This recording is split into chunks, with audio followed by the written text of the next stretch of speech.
দাসবাগানের পেয়ারা। ছোট কাকি কাটা শুরু করেছে, তখন টুম্পা কাটলো, বসে আছে, টুম্পা কাটলো, গাছ থেকে কেটেছে। এবার কাকি কাটছে, পেয়ারা কাটছে। তখন তো গাছ থেকে পেয়ারা কাটা হয়েছিল।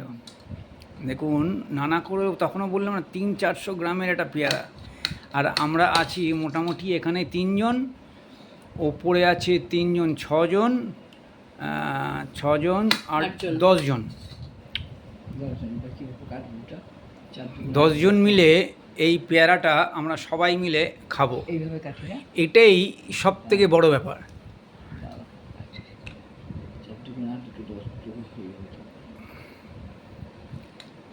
তো থ্যাংক ইউ সবাইকে।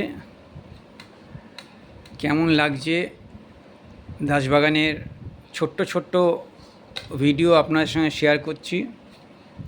জানান আরও সুন্দর কেমন করে করব, আপনাদের সাজেশনে করে উঠতে পারবো। তো থ্যাংক ইউ, গুড নাইট।